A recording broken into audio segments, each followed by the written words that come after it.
नमस्कार, आरसन नेटवर्क में आपका स्वागत है। तो आज हम बात करेंगे तमिलनाडु के एक प्रसिद्ध मंदिर तिरुपर कुंद्रम मंदिर की, जहाँ पे कोर्ट के आदेश ने उसे एक राष्ट्रीय स्तर का जो है वो मुद्दा या बहस बना दिया है। ठीक है, अब ये मुद्दा क्या है, इसको पूरे अच्छे तरीके से जानेंगे। सबसे पहले अब वहाँ पे एक बहुत पुराना मंदिर है तिरुपर कुंद्रम में, भगवान मुरुगन का, जो कि भगवान शिव के बेटे हैं कार्तिकेय। उनको साउथ में भगवान मुरुगन के नाम से पूजा होती है।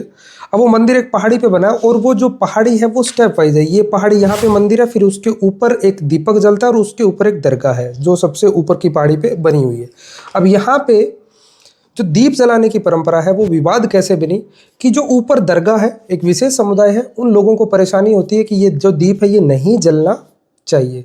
अब इस मुद्दे को लेकर जो हिंदू पक्ष है वो कोर्ट में पहुंच जाते हैं और मद्रास हाई कोर्ट में उस टाइम जो जज थे GR स्वामीनाथन, अब वो अपना फैसला क्या सुनाते हैं, वो फैसला सुनाते हैं कि दीपक को एज इट इज जैसे जो परंपरा है उसको कंटिन्यू रख के चलाया जाए, किसी की भी धार्मिक भावनाएं इससे आहत नहीं होती है।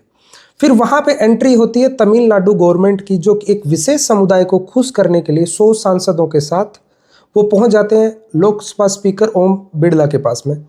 वो एक इम्पीचमेंट नोटिस पे 100 लोग साइन करके महाभियोग लगा के जो जज हैं GR स्वामीनाथन उनको हटाना चाहते हैं। और इससे एक सीधा सीधा मैसेज आता है कि विशेष समुदाय के वोटों को खुश करने के लिए वो किसी भी हद तक जा सकते हैं एक हिंदू परंपरा को दबाने के लिए। अब जज साहब अपने फैसले पे अडिग हैं। उन्होंने बोला है कि किसी की भी धार्मिक भावनाएं इससे आहत नहीं होती है। ये मुद्दा पिछले 8 से 10 दिन तक चल रहा है। अब इस वीडियो बनाने का सिंपल मोटिव क्या है कि आप लोगों को सोचना समझना है, ये है कि कौन से नेता आपके रिलीजियस फ्रीडम के साथ है, कौन से नहीं है।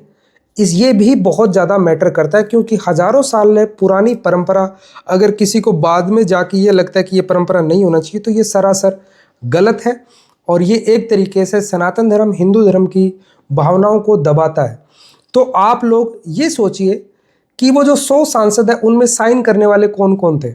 आप गूगल पे जाके सर्च जरूर करना, एक दो नाम मैं आपको बता देता हूँ। प्रियंका गांधी, समाजवादी पार्टी के अध्यक्ष अखिलेश यादव, इवन शिवसेना के जो अध्यक्ष हैं, जो बाला साहब ठाकरे के बेटे उद्धव ठाकरे, उन्होंने भी इस इम्पीचमेंट नोटिस पे सिग्नेचर करके ओम प्रकाश बिड़ला को दिया। तो बहुत ही सोचने वाली बात है। हालांकि जो वहाँ के जज हैं GR स्वामीनाथन, उनके साथ में अभी भी 50 जज खड़े हैं कि उनके खिलाफ किसी भी तरीके का महाभियोग नहीं लाया जाए।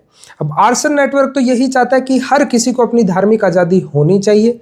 अगर आप इस तरीके के मुद्दे देश में लेके आते रहेंगे तो जनता में क्या मैसेज जाएगा। ऑलरेडी विपक्ष के पास किसी भी तरीके के मुद्दे नहीं है। वहाँ पे एक समुदाय के वोट बैंक को खुश करने के लिए 100 सांसद इकट्ठे होकर एक जज को हटाने के लिए, उस जज के अब ये बातें करते हैं संविधान को हाथ में उठा के कि संविधानों के अधिकारों का हनन हो रहा है, संविधान के हिसाब से देश नहीं चल रहा है, देश में तानाशाही चल रही है।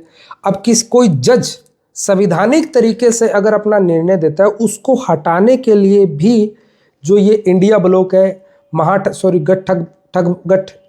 गठबंधन जो है वो चला जाता है। ठीक है, तो आप लोगों को सोचना है फ्यूचर में ये कि आपका वोट किस तरफ जा रहा है। हो सकता है ये चीज़ें तमिलनाडु नहीं, आपके एरिया में भी हो रही है। आप इंडिया के किसी भी कोने में रहो, आपके साथ ये चीज़ें हो सकती है फ्यूचर में जाके।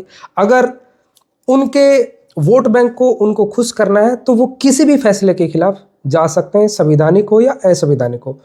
तो आप लोगों को ये वीडियो कैसा लगा और तमिलनाडु के मुद्दे पे आप लोगों की क्या राय, जरूर कमेंट में जरूर बताना। और ऐसी वीडियोस के लिए हमारे साथ जुड़े रहिए। बहुत बहुत धन्यवाद। जय हिंद, जय भारत।